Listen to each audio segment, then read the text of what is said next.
In the spring of 1887, the Mississippi's eastern channel near Harlow's Landing, Tennessee, ran low enough that a man could see shapes beneath the water if the light came in at the right angle before noon. The ferry, called the Cora May, had gone down 11 years prior, and the county had written it off in the ledgers before the mud fully settled over her deck. The hull sat in 8 feet of water at the channel's edge, tilted hard to starboard, and at low water you could see the tip of her pilot house above the surface, patient as a marker buoy, reminding anyone who cared to look of what had gone under and stayed there. The woman who bid on the wreck at the county salvage auction that April morning was 26 years old, and she had arrived in Harlow's Landing 3 weeks earlier with a canvas pack, a tool roll lashed to the outside of it, and a mule she had traded 3 months' wages to acquire. Her name was Della Voss. She had dark chestnut hair worn in a low braid that tucked under her collar, a cream calico dress with a small faded floral print that had seen 2 winters, and a red wool shawl she wore whenever she was working, the color of old barn paint, pulled close over her shoulders in the April chill. She had no family in Tennessee. She had no history anyone in that county could trace. What she had was the tool roll, which was wrapped in oilcloth and which she had not let out of her possession since she left Arkansas in February. The Cora May went for $7. The harbor master who ran the auction stamped the ledger with a noise like a gavel and let the laughter run its full course before he handed her the receipt. If you have ever seen something dismissed and known from a distance that the dismissal was a mistake, stay with this story. The Cora May had carried freight and passengers across the channel between Harlow's Landing and the Missouri side for 12 years before she went down in the flood season of 1876. The official report filed with the county said she struck a submerged log and took water through the bow. 3 people had drowned.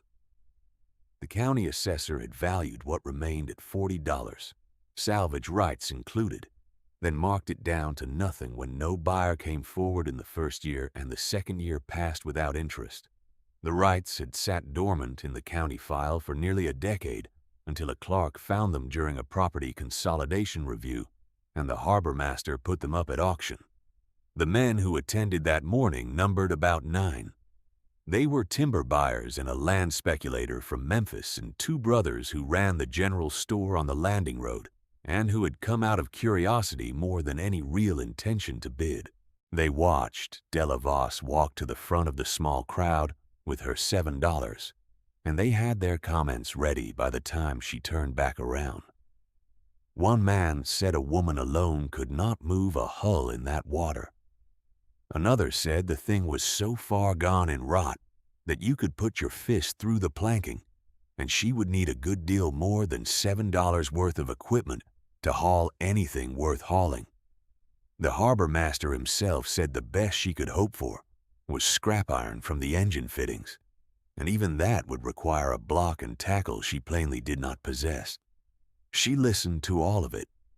She did not argue any of it. She folded the receipt and put it in the canvas pack and walked back to where Fig was picketed outside the assessor's building. What she knew about wood and water she had learned from her Uncle Clem, who had run a hull repair yard on the Arkansas River for 22 years before a fever took him in the winter of 1883. Clem Voss had not been a demonstrative man, but he had been a thorough one, and he had taught Della her trade with the patience of someone who understood that knowledge transferred badly in a hurry. He had taught her to read a hull the way a careful physician reads a patient, from the outside first, assessing the visible damage in full before touching anything inside. He had taught her that most men who looked at a rotten hull saw only what was finished. The outer planking gave up to water and time. That was its nature. What Clem had spent 22 years learning, and what he had passed to her in the years she worked at his yard from age 14 onward, was how to look for what had been sealed. Not every hull kept its secrets intact, but some did. The ones built right did. The Cora May had been built in 1864 in a Cincinnati yard by a craftsman named Prieger, who had a reputation for double-lining his hulls in the Kielsen region. Della knew this because she had spent the 3 weeks before the auction reading the county's navigation records in the clerk's office, working through the bound ledgers with a politeness that disarmed the deputy clerk and a patience that kept her there past closing on 2 occasions. Before that, she had spent 2 days in Memphis reading the shipping registry at the Riverboard office, where an older man behind the counter had been initially unhelpful, and then considerably more helpful once she asked him specific questions about Cincinnati construction standards in the 1860s and demonstrated that she would recognize a correct answer. She had done all of this quietly, drawing no attention to what she was assembling, asking each question as if it were the only one she had. By the time she laid $7 on the harbor master's table, she had a reasonably complete picture of what the Cora May was and what she might hold. What she did not yet know was whether 11 years of channel water had destroyed it. The camp she set up on the bank above the wreck was spare. A canvas shelter staked between 2 cottonwoods, a small iron stove for the cold nights, a lantern, and her tools laid out on the oilcloth in the order she would need them. Fig was picketed on a long line in the grass behind the cottonwoods and proved himself immediately to be a steady and uncomplaining animal. She worked the first 3 days without going into the water at all, walking the bank at different hours, watching how the current moved over the hull's outline at various stages of the day's light. She took measurements from shore using a cord and a weighted line, marking distances on the foolscap she kept folded in her pack. She sketched what she could see of the hull's profile from 3 different vantage points along the bank, rough diagrams with annotations for depth and tilt. People from the landing came to watch during those first days. A pair of boys sat on the bank upstream and threw pebbles into the water. The storekeeper's wife walked past the camp twice on the second morning without stopping, and on the second afternoon, 3 men came and stood at a distance for about an hour before losing interest and going back to town. Nobody addressed Della directly. They spoke among themselves, and their remarks were in the same register as the ones at the auction. The confident assessment of people who have determined that a thing is not worth doing and find confirmation in the absence of dramatic activity. She worked through their presence the way she worked through everything that was not relevant to the measurement in front of her. She finished the shore survey on the evening of the 3rd day and sat by the fire with the foolscap and went through her calculations. On the 4th morning she waded in. She had folded her shawl and left it on the deadfall and tucked her braid inside her collar, and she stood at the water's edge for a moment with the river pulling lightly at her boot toes before she stepped in. The channel water was cold in the way of rivers carrying snowmelt down from the upper country, a cold that came on in stages as she waded deeper, reaching the knee, and then the hip, and then settling at her chest at the deepest point where the hull lay at its starboard tilted angle. She stood still in it until the cold stopped being a shock and became simply a condition. The bottom was soft mud over a layer of river gravel, and her feet sank slightly with each step in the way of mud that had been still for years. She located the stern of the Cora May by feel first, moving her hands along the outer planking while her feet found purchase on the gravel below the mud line. The water was murky with the spring's particulate, and she could see almost nothing at depth. Everything was done by touch. Clem had taught her touch before he taught her anything else. Touch was honest in a way sight was not, he said, because sight could be misled by color and shadow, and the wish to find a thing sound when it was not. He had made her close her eyes and work her hands along sections of hull planking and name what she felt, doing it until she could read the difference between soft wrought and punky wood and sound timber, in the way a person learns to read letters until the information moved directly from the fingers to the understanding without needing to pass through the intermediary step of visual confirmation. She had been 16 the first time she could do it reliably. She had been 17 the first time she did it in cold water, and Clem had stood on the bank timing her with his watch. He was 4 years gone, and the watch was somewhere with his estate, and she was in a different river in a different state. But her hands had not forgotten what he taught them. The hands reported what was there. She ran her palms along the planking in sections roughly 3 inches apart, starting at the stern rail and working forward along the starboard side, spending between 2 and 5 minutes on each section, depending on what she felt. Soft wood gave under minimal pressure. Where rot had progressed to the final stage, the planking had the texture of wet bread, yielding without resistance. Where it had progressed less far, the texture was closer to old sponge, compressible, but intact in form. Where she found a section that returned pressure to her hand, consistent and dense, she pressed harder and then moved on, noting its location against the cord measurements she had anchored at the bank. The outer hull was largely what the harbor master had predicted: long runs of soft rot in the strake planking, a section of the stern rail that came away entirely in her hand on the 6th day without resistance of any kind. She released what pulled free without attention and kept her hands moving forward. What she was looking for was not in the outer planking. It was never going to be in the outer planking. The boy named Ruel appeared on the 3rd day.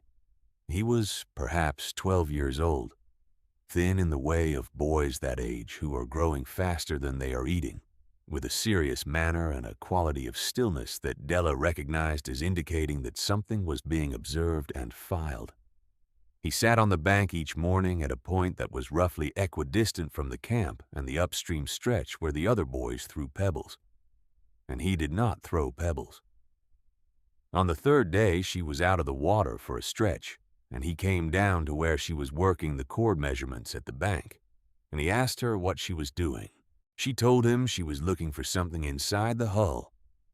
He asked what. She said she did not know yet precisely, but that the hull had been built in a particular way, and she was trying to determine whether that particular way had held. He considered this for a moment and accepted it. He asked if she needed anything from the store in town, because he ran errands and his rate was 2 cents. She said she would let him know. He became a reliable presence over the following days, appearing most mornings and staying a variable amount of time, depending on whatever else he had claimed. He watched her work without comment or complaint. When she was out of the water and when she was in the water, he sat on the bank in the particular stillness of a boy who has found something worth watching. He did not ask questions beyond the initial one, which she had noticed and appreciated. He brought her a second candle block on the 5th day that she had not asked for and had not yet run short of, and when she asked him about it, he said he had thought she might run short soon. She paid him for it. His arithmetic on the transactions was always exact. She did not explain her work to him further, and he did not ask for further explanation, which suited them both. When she needed flour and salt and a new candle block, she sent him with a list and 4 cents, and he returned with the goods and the change accounted for. It was on the 9th day that she found the keelson access panel. She had been working the forward section of the cargo hold area, below the waterline, for 4 days by that point. The double lining that Prager yard hulls used in the keelson region created a cavity between the outer and inner hull skins, roughly 8 inches wide, running most of the vessel's length at the keel line. The access panel to that cavity was set flush with the inner hull and sealed with iron hardware, designed to allow inspection and maintenance of the cavity without requiring entry from outside. Della had known the panel's approximate location from the Prager construction standards she had read at the Memphis River Board. She had been working toward it methodically, clearing the silt that had accumulated in the seam over 11 years, inch by inch in chest-deep water, with her fingers working in the cold. and the dark. When she found the panel's edge on the morning of the 9th day, she did not move for a long time. The river moved past her shoulders in its steady, indifferent way. Her hands were cold enough that fine work was difficult, and she stayed still until she had accounted for exactly what she was feeling under her fingertips. The hardware was iron, intact. The seam was silted, but the silt was the soft, accumulated kind, not the hardened, mineral kind that would have indicated water intrusion into the cavity. She pressed along the full edge of the panel that she could reach and found it consistent. She came back to shore to get the pry bar and the small cold chisel from the tool roll. She allowed herself to eat something first because she had not yet eaten that morning, sitting on the deadfall at the edge of the camp with Fig watching her with his usual mild attention. The panel opened after 30 minutes of careful work at the seam. She had started with the cold chisel, moving along the silted edge in careful quarter-inch passes to clear the accumulated mud without scoring the hardware, and then shifted to the pry bar once the seam was free, applying pressure at the four corners in rotation rather than forcing any one point. The iron hardware resisted initially, the threads of the fasteners swollen with age and pressure, and then gave cleanly, the way well-made iron does when it finally yields, with a precision that its builder would have recognized as the intended behavior. The panel swung inward on its hinges. She pushed it fully open with both hands and held still. The cavity beyond it was dry, not merely damp and survivable dry, but genuinely dry. The dry of a sealed space that water has not touched, carrying a pocket of air so still it felt like a different material from the river air around her. She reached in. The cavity beyond her hand was dry. Her fingers moved through air that had been sealed for 11 years, air that felt denser than the river air around her, carrying a stillness that she registered in her chest before she understood it with her mind. Clem had told her once about a hull he had opened in the spring of 1871 on the Arkansas, a keelson cavity in a freight steamer that had gone down 4 years prior, and he had said that the air inside had felt like reaching back through time. She had been 15 when he told her that and had not known what he meant. She understood it now, standing chest deep in the channel with the April cold pressing at her shoulders and her right hand moving through air that had not moved since November of 1876. Her fingers found the box. The tin dispatch box was painted black and was roughly the size of a large Bible. It was cold in a way distinct from the river cold, the cold of long stillness, and when she brought it to the surface and then to the bank, and the morning light reached it, she could see that its seams were unbroken. She set it on the deadfall and sat beside it and looked at it for a moment. Ruel was not there that morning. She was alone on the bank with Fig in the river and the pilot house tip of the Cora May showing at the water's edge in the low spring light. The lock was a standard lever mechanism of the type common in the 1870s, a design she had opened many times at the yard. The second pick from the tool roll cleared it in under 3 minutes. Inside were 2 things. The first was a leather pouch containing $340 in currency and silver coin, mostly in $10 certificates and scattered silver, the kind of working capital a man might maintain in a private reserve. The second was a folded sheaf of papers, 11 pages in total, in a hand that was small and precise and entirely legible. She read them on the bank, sitting on the deadfall with the dispatch box open beside her and Fig grazing on the rope's reach behind the cottonwoods. The morning was quiet around her. A wood thrush was working somewhere in the cottonwoods upstream.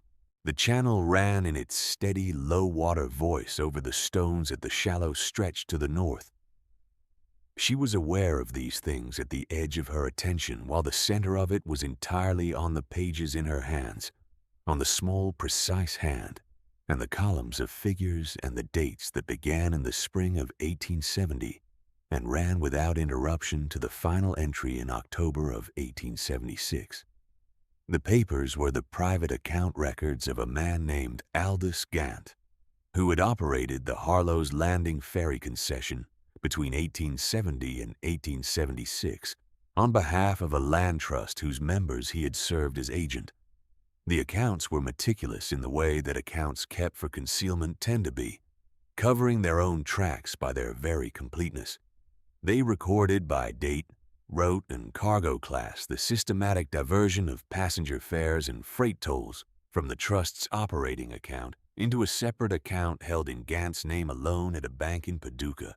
The entries were consistent over 6 years. At a total she calculated twice, the diverted amount came to $4,162. At the bottom of the final page, written in a different ink from the rest and in a hand that showed some pressure of haste, was a single line. Cora May, November the 12th, 1876, 4 days before the ferry went down. The trust that had held the ferry concession had been formed after the war by a community of freed families who had settled the Missouri side of the channel. Della had found the trust's charter in the county records during the second week of her survey, filed in 1868 in a hand she now recognized as Flood's, the same careful lettering she was reading on the pages before her. The charter named 11 founding members. She had tracked all 11 names across the subsequent years of county records, watching the roster thin, watching addresses change from Missouri side parcels to no address at all, watching men and women who had filed a charter together in hope disperse across the country as the years closed around them. They had assembled their land grants and their savings over several years into a cooperative fund and had used it to secure the ferry concession, which was their principal means of moving their crops and goods across to the Tennessee market. Gant had been appointed their agent because he had presented himself as an experienced river operator with no stake in any competing venture, and with references from 2 county men that Della had been unable to find when she looked for them in the county records, which was itself instructive. He had managed the operation for 6 years, while the accounts showed a consistent operating deficit that he attributed to low cargo volume and maintenance costs and seasonal variability, and the trust members had believed him because they had no independent means of checking the figures he presented. When the ferry went down in November of 1876, the trust had been left with the debt of the original purchase and no operating income to service it. The county's settlement process had moved with efficiency. 3 families had lost their land grants to foreclosure within 18 months of the sinking. 2 more families had left the county by 1880, selling what remained of their holdings at distressed prices and moving north. What had been a community with a working enterprise and an asset base had been reduced to a few scattered households clinging to parcels too small to produce a living. Gant had died in 1882. His estate had passed to a nephew in Memphis who had no apparent connection to the ferry business or the trust. The single remaining member of the trust with continuous residence in the county was a man named Ezra Flood, who lived in a 2-room house on the Missouri side and who had maintained the trust's legal registration through sheer persistence, paying the annual filing fee from his own pocket for 11 years because he said he did not want the paperwork to lapse. Della had found his name in the county records during the first week and had noted it without seeking him out. She had not wanted to speak with anyone about what she was looking for until she knew whether there was anything to find. Now she knew. She wrapped the dispatch box in her spare work shirt and secured it in the canvas pack. She sat for a while longer on the bank, not with the papers but with her own thinking, working through the shape of what the papers required. The account records were in Gant's hand and bore his signature. They documented his own crime in his own words, with his own arithmetic. There was no ambiguity in what they said, and no plausible interpretation that reduced what they described to anything other than deliberate theft sustained over 6 years at the direct expense of people who had trusted him with their one viable asset. She sent word to Flood by way of Ruel the following morning, asking if she might call on him. She did not tell Ruel what the message concerned. She spent the remaining day at the camp breaking it down methodically. The stove and the canvas shelter and the cord and the tools, each piece restored to its proper place. She settled Fig's lead and loaded the pack and stood at the bank in the late afternoon and looked at the Cora May's pilot house tip for a moment before she turned toward the ford road. She crossed the ford 2 miles north of the landing in the early morning, Fig moving through the shallow water with his calm, unconcerned manner, the pack high and dry above the surface. The Missouri side of the channel was lower ground than the Tennessee side, the bank softer and more wooded, the road to Flood's house running through a stretch of river-bottom cottonwoods that had been there longer than the houses. She found the house by the description Ruel had given her when she sent him to deliver the message, a 2-room structure with a kitchen garden still in late summer production, and a woodpile that indicated a man who planned carefully for winter. Ezra Flood was 71 years old and had the hands of a man who had not stopped working to mark the years. He received her at the door of his house on the Missouri side with a wariness that was not unfriendly but was not welcoming. The wariness of a man who has learned that calls from strangers rarely carry good news and has made his peace with that pattern. He offered her a chair on the narrow porch. She took it. He remained standing for a moment before he pulled the other chair close and sat. She did not spend time on pleasantries. She set the dispatch box on the porch rail between them and told him in plain sentences what it was, where she had found it, and how.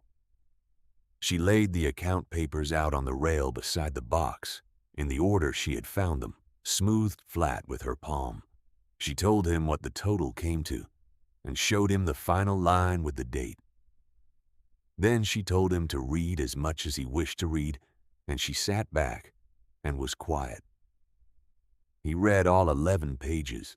He read slowly and without apparent expression, though his hands, she noticed, kept their grip on the edges of the papers, as a man grips something he has been waiting a long time to hold. When he finished the last page, he set the papers down and sat for a while looking at the river. The Missouri was visible in the east, a broad brown line in the late afternoon light. He looked at it with the attentiveness of a man who has looked at a particular view for a long time and is seeing something new in it. "Gant told us the accounts were balanced," he said at last. His voice was even, carrying no particular quality except the weight of a fact being placed next to another fact. "They were not," Della said. He looked at the papers again. He said the total amount quietly, confirming it to himself. "Every year he showed us figures," he said. "We had no way of knowing what the real figures were. We did not have the means to send someone to check." She said nothing because there was nothing to say to that which the papers did not already say better. He was quiet again for a time. The afternoon light had moved during the reading and was now coming at a lower angle across the porch rail, catching the edge of the dispatch box in a way that made its plain tin sides look almost like something valuable.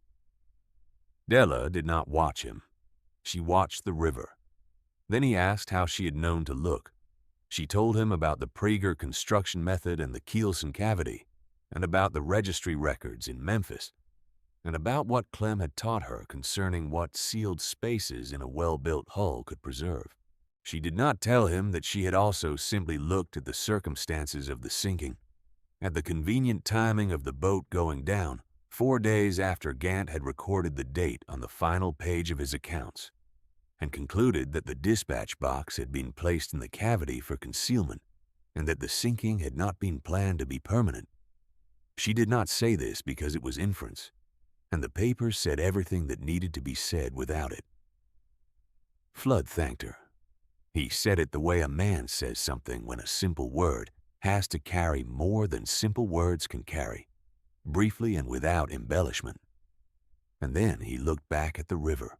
They spent 3 days working through the practical steps of what the papers made possible. Della sat on the porch with her foolscap and flood-supplied names and dates and the history of each family from memory. A memory that had kept these things organized and accessible for 11 years, as if he had always known that one day a ledger might require them.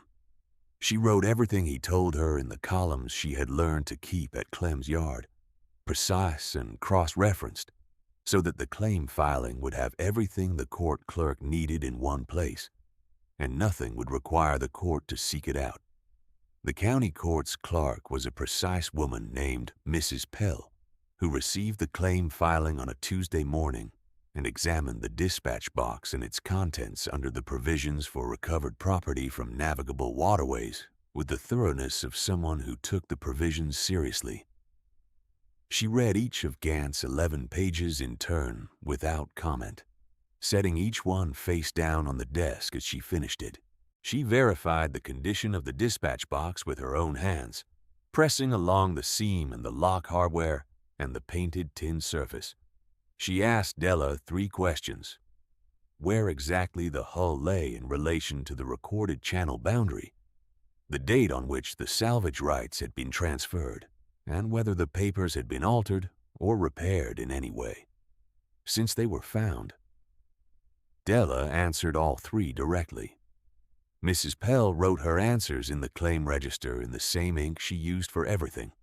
The original concession agreement between the trust and the county was in the county archives, intact, filed under the trust's charter number. The discrepancy between the concession's recorded operating account and Gant's private account was not a matter of interpretation. The numbers were what they were.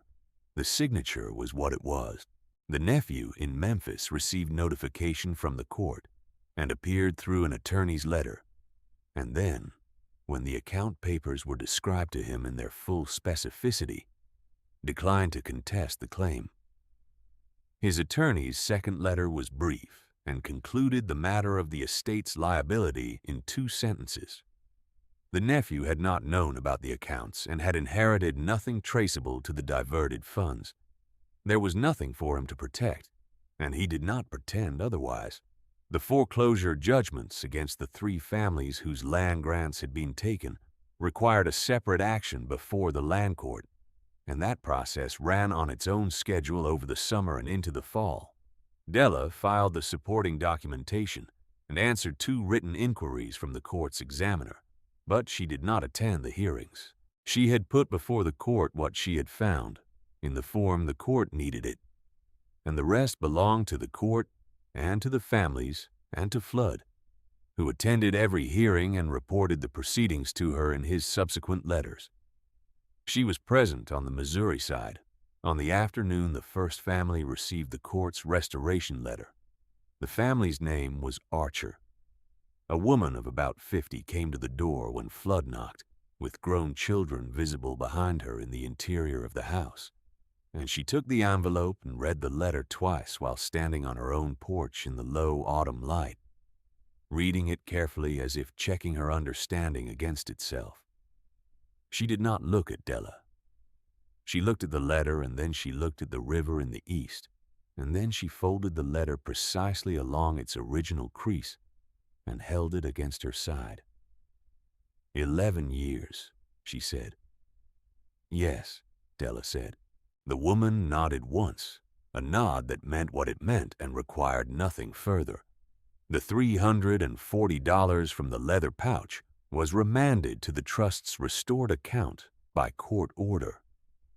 Della had submitted an itemized accounting of her own expenses against the salvage claim, $19.60 for the auction fee, the camp supplies, Fig's feed, the candle blocks, and a worn pry bar she had needed to replace, together with the errand fees she had paid Ruel, all listed on a single page. The court reimbursed her from the recovered funds. She had recorded the 2-cent shortfall from the 4th day in the accounting, and included that as well. Ruel received it in person the morning she left, along with the coin for the last 2 errands, and he counted it with the seriousness of a boy who has found a method and intends to keep using it. There is a quality to the work of someone who knows what they are looking for that cannot be adequately named from the outside. Certainty is the wrong word for it, because certainty is often impatient, and impatience destroys the very thing it is searching for. What Clem had carried and what he had passed to her in the years at the repair yard was closer to a resolved attentiveness, an ability to remain with a problem long enough and quietly enough that the problem eventually disclosed itself. He had never called it anything. He had shown it to her in the way he worked, one section of hull at a time, each pass of the hand reporting what was there, rather than what was hoped for. The morning she left Harlow's Landing, the river was in its early low-water state, the surface flat and brown gold in the first light, the far shore a dark line under a sky that had not yet decided its color. She loaded Fig in the quiet before the landing stirred, working through the familiar order of the pack. The tool roll first, the canvas shelter rolled tight over the small stove, the foolscap and pencil and the ledger pages in the flat pocket, the dispatch box no longer there to account for. The mule was patient and warm in the cool air. She pressed one hand briefly against his neck before she swung up. She thought about this on the morning she left, riding Fig north along the river road in the thin autumn light with the canvas pack settled across his back and the tool roll lashed at her hip. She thought about the men at the auction and their confident forecasts, which had been made without examining what was being dismissed. She thought about Gant, who had laid his accounts into the cavity with the certainty that the boat would be raised and recovered before the water mattered, and who had then lost that certainty when the flood came and gone on to build 11 years of ordinary life on the assumption that the cavity would stay sealed and silent. She thought about what sealed and silent meant, and what it depended on, and what it did not depend on. The harbor master was at the landing when she rode past, checking on a supply barge that had come in overnight. He saw her. He did not speak. She did not look toward him.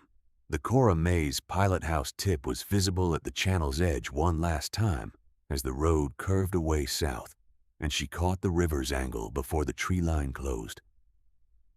The hull was still there, still patient, still tilted to starboard. She had left the outer planking as she had found it, the rotten wood and the fallen rail, and the accumulated silt of 11 years. The cavity was open now, the dispatch box gone, the iron hardware pulled and sitting on the bank above the waterline where the foundry buyer would collect it with the engine fittings. What remained of the Cora May was what had always been visible, the discarded thing, the $7 purchase, the hull that no one had thought worth the trouble. It had been worth the trouble. It had held exactly what it was built to hold, and it had waited, and the right hands had come. Ezra Flood's letter reached her in Vicksburg in the fall. He wrote in his careful hand that the second family's land claim had been restored by the land court in September, and that he had attended the hearing, and that the examiner had been thorough and the record was now clear. He wrote that the remaining trust members were discussing a new crossing, a small cable ferry to be funded from the restored account, modest in scope, but sufficient for the community's needs. They had voted, he wrote, to give the ferry no name for the present, which he said was the practical decision, though he had his own thoughts on the matter that he kept to himself for now. She read the letter in the doorway of the rooming house in the late afternoon, reading it twice the way the Archer-woman had read the court's letter, then folding it along its crease. The tool roll was on the table behind her, oilcloth wrapped and latched, set out for the morning. She put the letter in the canvas pack beside the foolscap and pencil stub, in the flat pocket where she kept things she intended to keep. Then she went to find Fig. If you have stayed with this story and felt something settle when the papers came to light, leave a word below. That word stays. What was sealed inside the Cora May has been in the open air for a long time now, and it is not going back under. There is another story like this one waiting here. Another woman who opened what the world had decided was closed. Come and see what she found.